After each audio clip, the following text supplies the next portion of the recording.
Good morning YouTubians, it's Kermit's Ghost. It's Monday, it's a Blu-ray hunting day without the hunt. Now some of my orders are still making their way to me, but fortunately one box set has arrived. So today I'm going to take a closer look at the Buster Keaton box set. Now initially why I bought this, it wasn't because I'm a big fan of Buster Keaton. I'm not really that familiar with his work. The reason I bought this was because it features almost 12, no I think it does feature 12 two-reelers or shorts of Fatty Arbuckle's work. Now Fatty, or to give him his actual name, Roscoe Arbuckle, was a silent era film star and he was the highest paid actor of his time. He was more popular than Charlie Chaplin, who he mentored. He also discovered Bob Hope and Buster Keaton himself. Now to give you an idea of his status, the average man of that time would earn around $50 a week. Roscoe was bringing in almost $5,000 a week. Now I know a lot of you ain't going to be that interested in this because it does feature shorts from over 100 years ago, but hear me out. Now Roscoe almost weighed in at 300 pounds, was extremely light on his feet. He performed his own stunts, he gave Buster Keaton and Chaplin a run for their money. But after filming 3 movies back to back, he drove to his favourite hotel with friends and had a party to relax, and this party went on for 3 days. Later, tragic events would change his life forever, because on the last day Roscoe went to get changed out of his clothes, and while he was leaving he saw a woman on the floor of his ensuite bathroom in pain. He picks her up, puts her on his bed and goes for help. Now happy she's being dealt with, he leaves the hotel to get on with his day, but later the woman dies and Roscoe is arrested, charged with her rape and murder.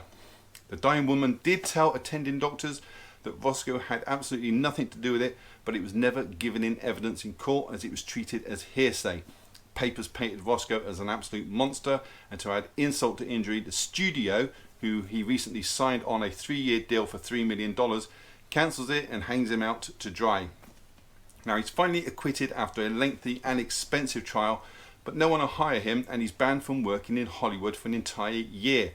When the ban is eventually overturned and on the day he signs a deal with Warner Brothers to star in his own feature film, he passes away in his sleep of a heart attack, aged just 46 years old. Well, I've talked enough about Roscoe Arbuckle, so it's only fair I should say a few words about Buster Keaton himself while you take a closer look at this box set. Now Buster was born Joseph Frank Keaton IV on October 4th, 1895 in Kansas. His mother was called Myra and his father Joe. Both were vaudeville actors and Buster joined their act aged just 3 years old. His father owned a travelling show with Houdini called the Mohawk Indian Medicine Company. It was Houdini who gave Buster his name. After he fell down the stairs aged just 18 months old, unhurt, he said, "You have a real Buster here." As part of his parents' act, Buster would be thrown around on stage and often into the orchestra pit and audience, keeping his deadpan expression all the time. A suitcase handle was sewn into his clothes to aid with the throwing about. There were often claims of child abuse, but Buster showed authorities that he was unbruised and unharmed, and in an interview later in life, Buster said that he was never hurt by his father.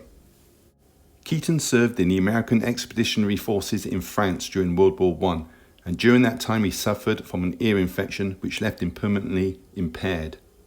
In 1917, he met Roscoe Arbuckle in New York City when Roscoe was still under contract with Joseph M. Shenick. Buster wasn't very keen to make films at first, but Roscoe persuaded him to feature in The Butcher's Boy, and he was a natural. Roscoe hired him there and then. Not long after that, Keaton became Roscoe's second director. He starred with Arbuckle in 14 shorts.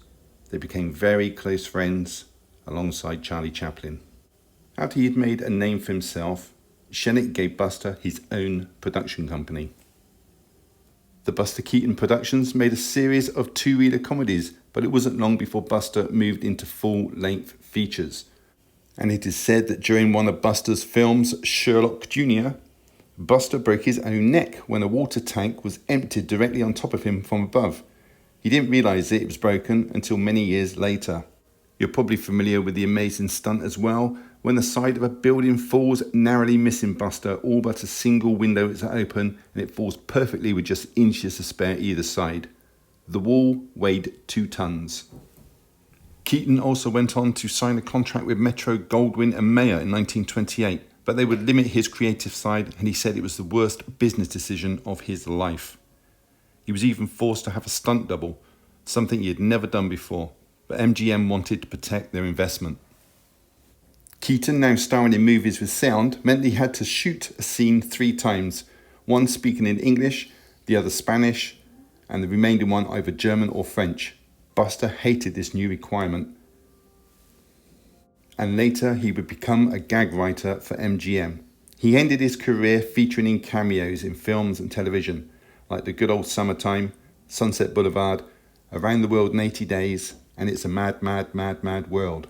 He also starred in TV shows like Twilight Zone in 1961 in the episode Once Upon a Time. Keaton died of lung cancer on February 1st, 1966, aged 70, and is buried at Forest Lawn Memorial Park Cemetery in Hollywood.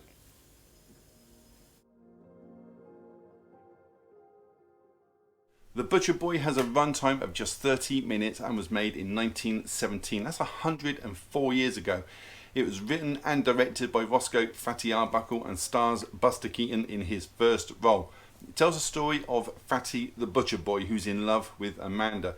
Now, Amanda is a store owner's daughter, and Roscoe in this uses a machete, and it's absolutely amazing. He throws it around with precision. He also does it with meat. He throws them behind him. They all land on meat hooks. Now, Fatty has a rival for Amanda's affection, and this is in the store clerk. Enter Buster Keaton, who wants to buy some treacle, and some hilarity ensues. Now, after some flirting from the clerk towards Amanda, a fight breaks out, and Amanda is sent by her parents to a girls-only boarding school. So obviously, Fatty disguises himself as a girl and follows her, making out he's her cousin, and joins the school alongside her.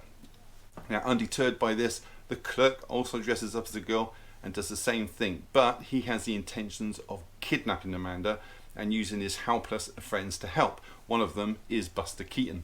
Well, Fatty's dog comes to the rescue, and Fatty and Amanda run away and get married. Now, Roscoe often used actors in sort of multiple roles. He also used his dog in a lot of films. In fact, in Rogue House, the second film on this, he uses Buster Keaton in 3 different character roles.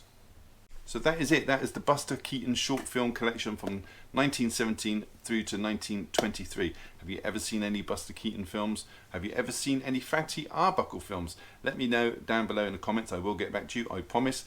Give the video a thumbs up and subscribe if you haven't. It's all free. Why wouldn't you? And on that note, thank you so much for choosing my channel and watching my video today. Take care, and I'll see you all in the next one.